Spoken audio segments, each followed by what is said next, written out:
So దాన్ని వదిలేశాడు. Plus Jaganmohan Reddy గారి పేరు వస్తుంది. సో పోర్ట్ ఎక్కడుంది, కోస్టు అండ్ అది ఇది మొత్తం పెద్ద కారిడార్ అవుతుంది. Declare it is a capital అన్నాడు. ఈరోజు కాదు, నిన్న ఏదో ఈయన చట్టబద్ధత తెస్తున్నాడనే దేంతో ఉడిక్కిపడేవాళ్ళ జగన్మోహన్ రెడ్డి గారు. మీకు అందరికి గుర్తుండే ఉంటుంది, ఎలక్షన్ల తర్వాత అందరూ ఇదే క్వశ్చన్ వేస్తే సరే దట్ హ్యాపెన్, కనీసం ఇప్పుడు ఈ ప్లాన్ బి కింద ఇదన్నా చేయమనండి, అప్పు తప్పుతుంది. రాష్ట్రం చేయాల్సిన పనులు చాలా ఉన్నాయి, ప్రజల కోసం చేయాల్సింది చాలా ఉంది, అభివృద్ధి కోసం చేయాల్సింది చాలా ఉంది, సంక్షేమం కోసం చేయాల్సింది చాలా ఉంది. అవన్నీ ఆపేసి అన్ని ఇక్కడ పెట్టేస్తే మొత్తం కృష్ణా డ్రైన్లో పోయినట్టు పోతుంది. డ్రైన్లో అంటే సముద్రంలోకి, ఇది ఎక్కడికి పోతుంది, చంద్రబాబు జోగులు లేకపోతాయి. మొత్తం రాష్ట్రం భరించలేదు, ఫ్యూచర్ జనరేషన్స్ తట్టుకోలేవు అని ఆయన ప్రాక్టికల్ దీంతో చెప్తే, ఇప్పుడు కాదు 6 నెలల ముందు, సంవత్సరం ముందు చెప్పింది, 6 నెలల ముందు అన్నాడు, మళ్ళీ ఇప్పుడు అన్నాడు. దాన్ని అసలు పూర్తి పక్కకు తోసి తాటాకులు కట్టి ఏదో అసలు ఏం మాట్లాడుతున్నారు, ఏం తిక్కగా మాట్లాడుతున్నారు, ఏదో సైకో,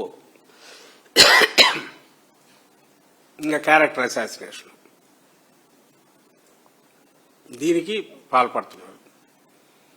సో నేను రిక్వెస్ట్ చేసేది ఏంటంటే, ఎవరైతే ఆలోచించగలిగిన వాళ్ళు, ఇవన్నీ స్టడీ చేస్తున్న వాళ్ళు, లేదా ఇప్పుడు స్టడీ చేయాల్సిన అవసరం ఉంది, ఎందుకంటే ఫ్యూచర్ జనరేషన్స్ సంబంధించింది. ఈరోజు ఇప్పుడు తెచ్చే ఈయన 52 లక్షల ఎస్ఎఫ్టీ సెక్రటేరియట్, మళ్ళీ అదే క్వశ్చన్ వస్తుంది. నిన్న ఎందుకు ఆయన చంద్రబాబు నాయుడు గారి మాటల్లో ఇది చెప్తే బాగుండేది. ఎక్కడా లేని విధంగా 52 లక్షల ఎస్ఎఫ్టీలో నేను సెక్రటేరియట్ కడుతున్నానంటే బాగుండేది. మరి అక్కడ అపార్ట్మెంట్స్తో సహా లివింగ్ ఇది కూడా ఇస్తున్నారేమో తెలియట్లా. ఎందుకంటే 8.58 lakh ఎస్ఎఫ్టీలో తెలంగాణ సెక్రటేరియట్ ఉంది, 600 కోట్లు, నువ్వు 6,000 కోట్లు, 6,000 చిల్లర కోట్లు. ఇది తెలిసి, ఎందుకంటే అన్ని ముక్కలు చేసి కాంట్రాక్ట్లు ఇస్తాడు. డ్రైనేజ్ పైపు ఒక్కొక్క పైపులకు ఒక కాంట్రాక్ట్ ఇస్తాడు, లేదా ఎలక్ట్రికల్ అని ఒక కాంట్రాక్ట్ ఇస్తాడు, బయట తన చుట్టూ స్ట్రీట్ లైట్లని ఒకటి ఇస్తాడు. ఇంకా చిల్లర అయితే ఎంత అవుతాయో తెలియదు. మరి ఎందుకు ఘనంగా చెప్పుకోలేకపోతుండవు? ప్రపంచంలో ఎక్కడా లేని రకంగా నేను 6,000 పైచీలు కోట్లతో ఎస్ఎఫ్టీ 14,000 రూపాయలతో నిర్మిస్తున్నా అని ఘనంగా చెప్పుకోవచ్చుగా. ఆ మాట చెప్పట్లా, ఎందుకంటే మూతి పగలు కొడతారు కాబట్టి, అందరూ అడుగుతారు కాబట్టి. ఏమన్నా అర్థం ఉందా, ఏం చేస్తాడో అని. అవెక్కడ రేట్లు, అవెక్కడ సైజులు, ఆ సైజులతో ఆ రేట్లతో నువ్వు ఎప్పటికి పూర్తి చేస్తావు? నేను ఊరికి చూసాం, ఏదో దీంట్లోనే నెట్లో కొడితే మెయింటెనెన్స్ ఎంత అవుతుంది, నువ్వు కట్టడం 50 అంతస్తులు 60 అంతస్తులు వస్తావు, మరి లిఫ్ట్ 10 నిమిషాల్లో పైకి కిందికి కాదు కదా, సెకండ్లలో పోవాలా? హై స్పీడ్ లిఫ్ట్స్, వాటి మెయింటెనెన్స్ ఏంది? అసలు ఎక్కడైనా అంతంత హైట్కు పోయి స్కై స్క్రాపర్స్ కట్టి 260 మీటర్ల ఎత్తు పైనుంచి వ్యూ టవర్లు పెట్టి, అది ఎవడో ప్రైవేట్ వాడు చేయాలా? నువ్వు స్థలం ఇచ్చి ఏదో ప్రైవేట్ వాడు చేయమని ఏదంటే అర్థం ఉంటుంది, దాంట్లో వచ్చే రెవెన్యూలో నాకు ఇవ్వమంటే అర్థం ఉంటుంది, దాన్ని ఎవరు తప్పటరు. నువ్వు ప్రభుత్వం డబ్బు పెట్టి ఆన్సర్ లేదు, ఇది చాలదని అంటే నేననేది హొస్టైల్ కండిషన్. నువ్వు పెట్టే ఖర్చు, పోయిన విధానం, రైతుల దగ్గర నుంచి తీసుకొని దీని బదులు ల్యాండ్ ప్రొక్యూర్ చేసిన తక్కువ కాస్ట్తో ఈ బరువు పడేది కాదు. ఇప్పుడు ఆ లేఅవుట్ల ఇన్ఫ్రాస్ట్రక్చర్కే ఈయన చేస్తే గీస్తే దానికే 1000 కోట్లలో ఖర్చు అవుతుంది. నువ్వు ఏం సేవ్ చేసినట్టు? ఒకవేళ అట్లా చూసినా స్టేక్ హోల్డర్స్ అంటున్నావు, స్టేక్ హోల్డర్స్ ఏంది? వాళ్ళు ముంచినావు, పిల్లల పెళ్లిళ్ళు కాబట్టి వాళ్ళకు ఏదైనా ఆస్తి అమ్మి ఏదైనా చేయాలనుకుంటే కుదరట్లా. నువ్వు ఇచ్చే నెలకు సంవత్సరానికి ఇచ్చే దాన్ని తీసుకొని ఇచ్చేయాల్సి వస్తుంది. రెండవది సాయిల్ కండిషన్స్. 3 అక్కడ నీళ్లు ఎత్తిపోయడానికి ఖర్చు. నీళ్లు ఎత్తిపోయడానికి కొండవీటి వాగుకు ఎత్తిపోతలు ఇవి పెట్టి వాటి నుంచి ఆ నీళ్లని డైవర్ట్ చేసి దీంట్లో, ఎందుకంటే గ్రావిటీతో పోదు కాబట్టి వాటిని కృష్ణాలో కలపాలంటే మొత్తం అది 3,000 కోట్లు 4,000 కోట్లు అవుతుంది. నువ్వు ఇన్నాళ్ళు ఇచ్చిన యాన్యుటీ కానీ పెన్షన్లు కానీ, అలాగే ఈ ఎత్తిపోతలకు వీటికే 6,000-7,000 కోట్లు అవుతుంది. ఇంక ఇది కాక స్ట్రీట్ లైట్లని బయట రోడ్లు వెంబడేస్తున్నాయి. మీరు ఎప్పుడన్నా చూడండి చిన్న చిన్న యాడ్స్ వస్తుంటాయి, 100 కోట్లు 20 కోట్లు 5 కోట్లు లెక్కలేవు. ఈ పెద్ద పెద్ద వాటి కూడా ఆర్టీఐ కింద కూడా ఆన్సర్ ఇవ్వట్లా. ట్రాన్స్పరెన్సీ అసలు లేదు. సో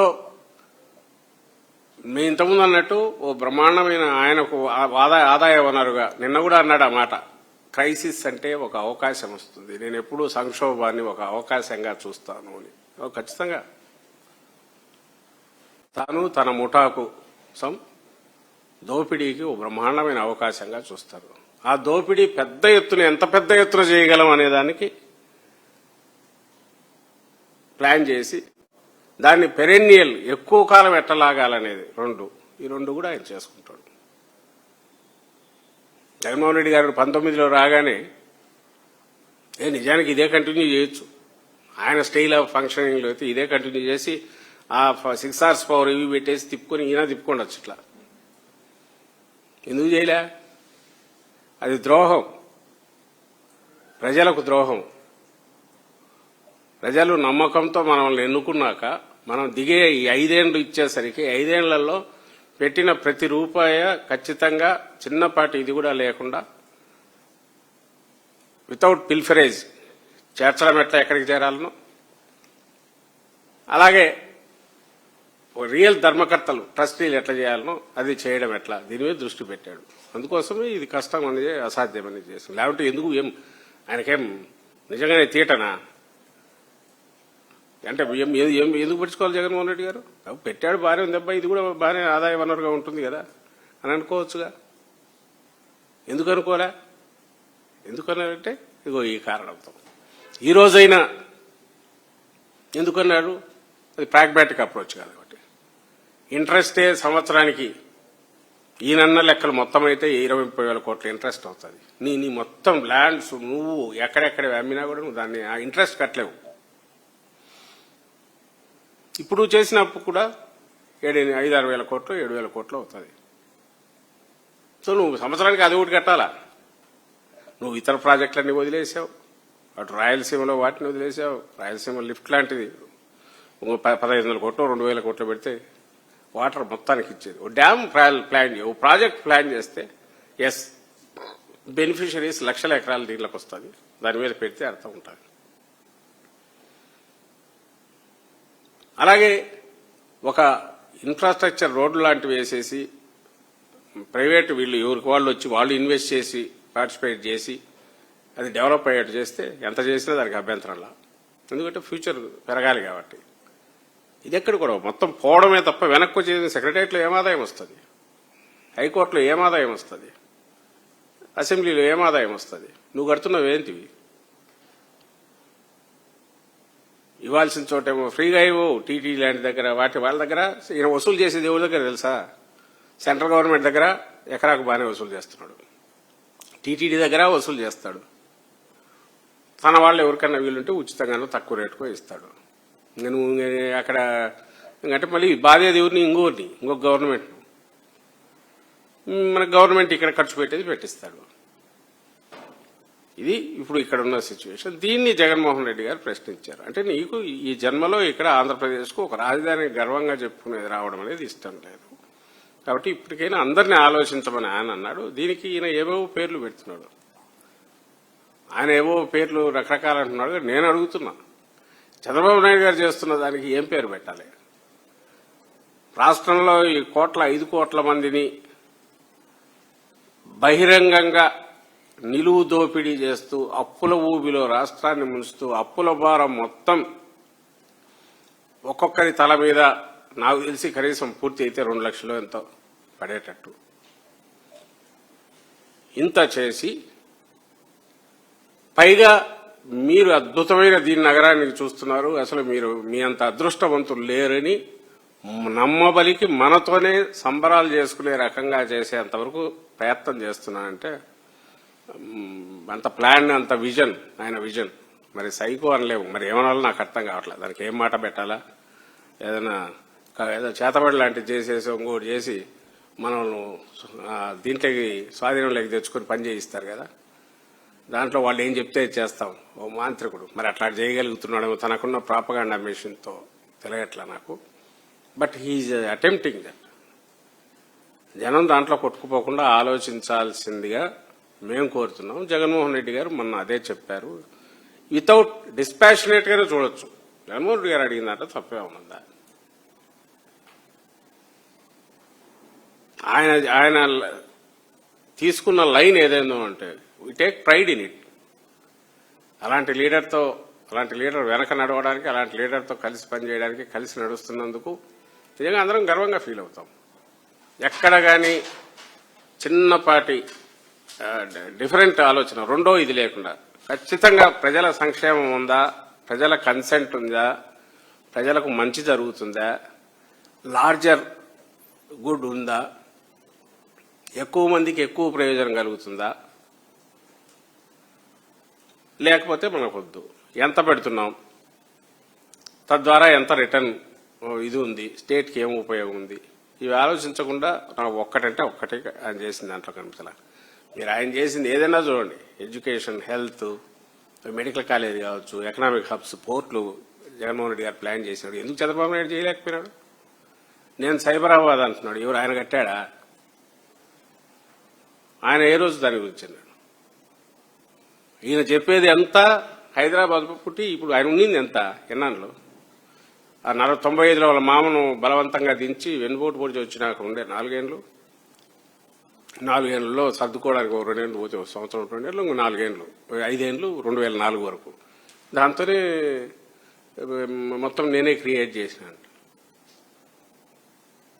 అదే రాయలసీమ సామెత ఉంది, ఎద్దు దున్నుతా అంటే దానికి పిడుదు అంటారు, దాన్ని పురుగు ఉంటుంది, అది ఒగరుస్తుంటదంట. లేదా కోడి అనుకుంటారు, పదం లేదని నేను కుక్కరోకో అంటే అందరూ అరే లేచిన నేను కోడి కూస్తేనే లేస్తానని. ఈయన బాపుతున్నట్టున్నాడు.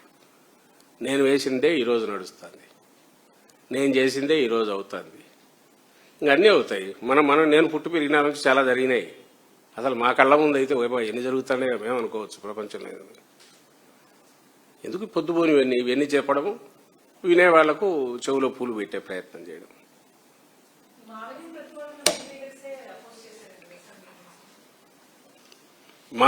మావిగానే రాసింది ఎవరమ్మా? ఎందుకు దాంట్లో అట్లా కథలు రాయాలంటే రోజు నేను చెప్పడానికి ఉంటుంది, రాయించవచ్చు వెబ్సైట్లో. కానీ ఇందులో వ్యతిరేకించడానికో ఆయన కొత్తది ఏమన్నారు జగన్మోహన్ రెడ్డి గారు? కన్ఫ్యూజన్ ఎక్కడుంది? ఒకటే అది అబద్ధం. అలాంటిది ఎందుకు ఉంటుంది పార్టీలో? ఉంటే ఏమ్మా అదే ఖచ్చితంగా అంటే ఏముంది దీంట్లో? అసహజమైంది ఏముంది?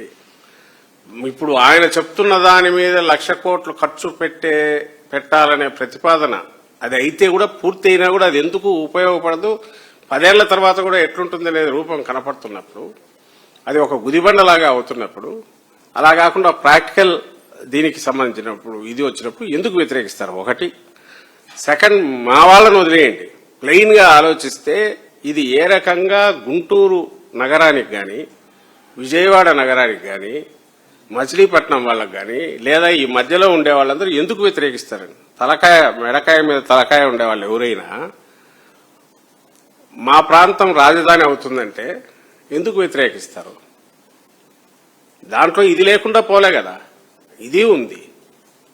ఓన్లీ థింగ్ ఈజ్ ట్రస్ట్ ఇటు మారుతుంది, కనెక్టివిటీ పెరుగుతుంది, without the cost, without the burden. Plus మన దీనికి వస్తుంది. ఇప్పుడు అన్ని పడిపోయినాయి, విజయవాడ రేట్లు పడిపోయినాయి, గుంటూరు రేట్లు పడిపోయినాయి, రియల్ ఎస్టేట్ లేదు, అందరూ చూస్తున్నారు. దీంతో ఒక బూస్ట్ వస్తుందా రాదా? ఆ బూస్ట్ వచ్చేదాన్ని ఎందుకు వ్యతిరేకిస్తారు? ఆ లాజికల్ క్వశ్చన్ వేసుకుంటే వస్తుంది. అంటే వద్దని ఎందుకుంటారు నాకు అర్థం కావట్లేదు. బరువు మోపుతారా? కాదు కదా, క్యాపిటల్ వస్తుంది, మాది క్యాపిటల్ అనుకోవడానికి ఎందుకు వ్యతిరేకిస్తారు? ఎందుకు బరువు ఫీల్ అవుతారు? ఎందుకు అసహనం ఫీల్ అవుతారు? వీళ్ళు క్రియేట్ చేస్తున్నారు. ఎందుకంటే ఈయన ఇది పోతుంది కాబట్టి, చంద్రబాబు నాయుడు గారికి వచ్చే ఇది పోతుంది కాబట్టి, తాను క్రియేట్ చేసుకున్న ఒక అక్షయ పాత్ర బద్దలైపోతుంది. అది నిన్న చూడలే ఆయన మొహంలో పెద్ద ఇది లేదా, ఏదో చెప్పాలి కాబట్టి చెప్తున్నాడు తప్ప ఇంత ఎక్స్ప్లెనేషన్ లాగా సూటి ప్రశ్నలు. ఇది చిన్నపిల్లవాడికైనా అర్థమయ్యే సొల్యూషన్ జగన్మోహన్ రెడ్డి గారు చెప్పింది. సో దాంట్లో వ్యతిరేకించడానికి ఏముంది? మచిలీపట్నం ఇప్పుడు వాళ్ళు హైదరాబాద్ నుంచి గ్రీన్ఫీల్డ్ రోడ్ వేసుకోవాలని చూస్తున్నారట పోర్టుకు. ఎందుకు వేసుకుంటున్నారు? ఒక మంచి ఇది ఉంటే ఆడ పోర్టు సిటీగా డెవలప్ అవుతుంది. ఆయనే అన్నాడు అది నిన్న ఈరోజు దాంట్లో మళ్ళీ విన్నాను అదే పని. ఆయన వింటే చంద్రబాబు నాయుడు గారే అది 5 minutes, 10 minutes, 15 minutes. 5 minutes దేనికి? ఏదో ఎమర్జెన్సీ అంట. 10 minutes ఏదన్నా ఎంటర్టైన్మెంట్కి పోవాలంటే, 15 minutes వర్క్ ప్లేస్. ఇది కూడా అంతే అవుతుంది. ఇప్పుడు వెస్ట్రన్ బైపాస్ అది వచ్చినాక ఎంతసేపు పడుతుంది? 10 minutes ఇక్కడ ఎక్కితే ఇబ్రాహీంపట్నం దిగడానికి. ఈడ ఈస్టర్న్ బైపాస్ ప్లాన్ చేస్తే దాన్ని తీసేశాడు. ఇప్పుడు ఆయన కనెక్టివిటీ రావడం ఇష్టం లేదు. ఈ వెస్టర్న్ బైపాస్ కాజా దగ్గర నుంచి ఇబ్రాహీంపట్నం రోడ్డు కలిపేది రాజశేఖర రెడ్డి గారి హయాంలో వచ్చిన తర్వాత నిజంగా ఎవరమ్మా సిన్సియర్ ఆయన ఆనెస్టీ ఉంటే రాజధాని అనుకోగానే మెయిన్ ఆర్టరీ లైన్ వేస్తారా? వేయరా? అది ఏది సెంట్రల్ గవర్నమెంట్ దీనికి సంబంధించింది వస్తే ఎందుకు వేయలా? ఆయనకి ఇష్టంలా. అది ఒకసారి వేస్తే ఫిక్స్ అయిపోతుంది. అక్కడ ఫిక్స్ అయిపోతే తన ఆ ఏరియాలో కూడా తన ఆటలు సాగవు. జగన్మోహన్ రెడ్డి గారు ప్రాక్టికల్ ఈస్టర్న్ బైపాస్ ఇది అన్నాడు. ఈస్టర్న్ బైపాస్ దాన్ని తీసేశాడు. దాన్ని తీసుకెళ్లి ఎక్కడో పెడతాడట. మరి సముద్రం దగ్గర పెడతాడు. 200 కిలోమీటర్ల అవతల ఎక్కడో పెడతాడట. అంటే ఈ ప్రధాన నగరాలు ఏవైతే ఉన్నాయో రేపు రియల్ వైజాగ్ తర్వాత ఇప్పుడున్న పరిస్థితిలో చంద్రబాబు నాయుడు గారు క్రియేట్ చేసిన ఈ పరిస్థితి వల్ల ఉన్న దాంట్లో ది బెస్ట్ పాసిబుల్ సొల్యూషన్ కింద చూస్తే ఈ నగరాల మధ్య కనెక్టివిటీ ఇది ఆల్రెడీ పెరిగింది. మేము వచ్చినాక పెరిగింది. మీరందరూ గమనిస్తే ప్రజలు గమనించాల్సింది 19-24 మధ్య గుంటూరు విజయవాడ మధ్య యాక్టివిటీ పెరిగింది. దాని ఏమంటాం ఎక్కువ కార్యాలయాలు ఎక్కడ వచ్చాయి, బిజినెస్లు పెరిగాయి. బెనిఫిట్ అయిన వాళ్ళు కూడా టీడీపీ వాళ్ళు ఎక్కువ ఉండొచ్చు, తెలియదు, నాకు తెలియదు. వాళ్ళే ఉంటారు ఇప్పుడు ఎవరైనా ఉంటే. ఎందుకంటే అక్కడ లోకేష్ వాళ్ళవి కూడా కనపడుతుంటాయి, బొమ్మలు గిమ్మలు వాళ్ళ టీడీపీ వాళ్ళ స్థలాలన్నీ కనపడుతున్నాయి. ఎందుకంటే ఆల్రెడీ కనెక్టివిటీ ఉంది కాబట్టి. ఇప్పుడు ఆయన చెప్పిన దాని ప్రకారమే 6 lane రోడ్డు మచిలీపట్నం నుంచి ఇక్కడికి వేస్తే విజయవాడకు అక్కడ పెట్టే దాంట్లో 1/10 కాస్ట్తో ఇటువైపు వెస్టర్న్ బైపాస్ ఫాస్ట్ గా ముగిస్తే కనెక్టివిటీ పెరిగిపోతుంది. గుంటూరు విజయవాడ మధ్య 6 lane రోడ్డు వచ్చింది అనుకోండి, ఫాస్ట్ గా పెరుగుతుంది. ఈ పక్కనే యూనివర్సిటీ ఉంది, ఇక్కడ ఏదో బెటాలియన్ ఉన్నట్టుంది, ల్యాండ్ కొరవలేదు. ఆయన 300 అడుగులో 500 అడుగులో ఇది పోవాల్సిన అవసరం లేదు, లోతుకు ఫౌండేషన్కు అంత పోవాల్సిన అవసరంలా. ఇది ఎక్కడ ఒక్కసారి ఇమాజిన్, మనకు ఎప్పుడు వచ్చింది రాజశేఖర రెడ్డి గారు చనిపోయిన నెక్స్ట్ ఇయర్ అనుకుంటా, పెద్ద ఎత్తున అప్పుడు శ్రీశైలం డ్యామ్ కూడా ఇది అవుతుంది అంటున్నాం. అట్లా వాటర్ అని వస్తే ఏమవుతుంది దీని పరిస్థితి? ఎవరైనా ఇమాజిన్ చేశారా? ఆయన అయితే చేయట్లా. ఎందుకంటే ఆయన అక్కడ ఇల్లు ఉండేది ఎక్కడైతే పెట్టుకున్నాడో మన ఎప్పుడు బుడమేరు మునగ్గానే ఆ నుంచి పరారైనాడు, మాయమైనాడు 2 రోజులు. ఆ లింగమనేని దాంట్లో ఉన్నాడు కదా అక్రమ నివాసంలో, దాంట్లోంచి పక్కకు పోయినాడు, వస్తాడు. కానీ ఇక్కడ ఉండేవాళ్ళు వాటి గురించి ఆయన ఆలోచించాలి. సో మొత్తం మీరు ఎట్లా చూసినా నేను చెప్పదలుచుకునేది అంటే చంద్రబాబు నాయుడు గారు తాను చేస్తున్న మోసాన్ని, తాను చేస్తున్న ద్రోహాన్ని దానికి ఒక అందమైన పిక్చర్ ఇచ్చి తాను ఒక అద్భుతం క్రియేట్ చేస్తున్న, లేదా అల్లావుద్దీన్ అద్భుత దీపం తెచ్చి దాని వృద్ధి ఒకటి క్రియేట్ చేస్తున్న, ఒక బ్రహ్మాండమైన ఫ్యూచర్ను క్రియేట్ చేయబోతున్నట్టు ఏదైతే చేస్తున్నారో అదే అబద్ధం. ఆయన దోచుకోవడానికి వేసుకున్న ఒక రాచమార్గాన్ని దాన్ని జగన్మోహన్ రెడ్డి గారు ఎక్స్పోజ్ చేశారు కాబట్టి గింజుకుంటున్నారు. అలాగే ఈ జగన్మోహన్ రెడ్డి గారు చెప్పిన ఆల్టర్నేటివ్ ఏదైతే విజయవాడ, గుంటూరు, మచిలీపట్నం ఈ మధ్యలో ఉండే వాళ్ళందరికీ నచ్చుతుంది, రాష్ట్రానికి మొత్తం కూడా నచ్చుతుంది. ఎందుకంటే ఖర్చు తక్కువ కాబట్టి, రాష్ట్రం మీద బరువు పడదు కాబట్టి.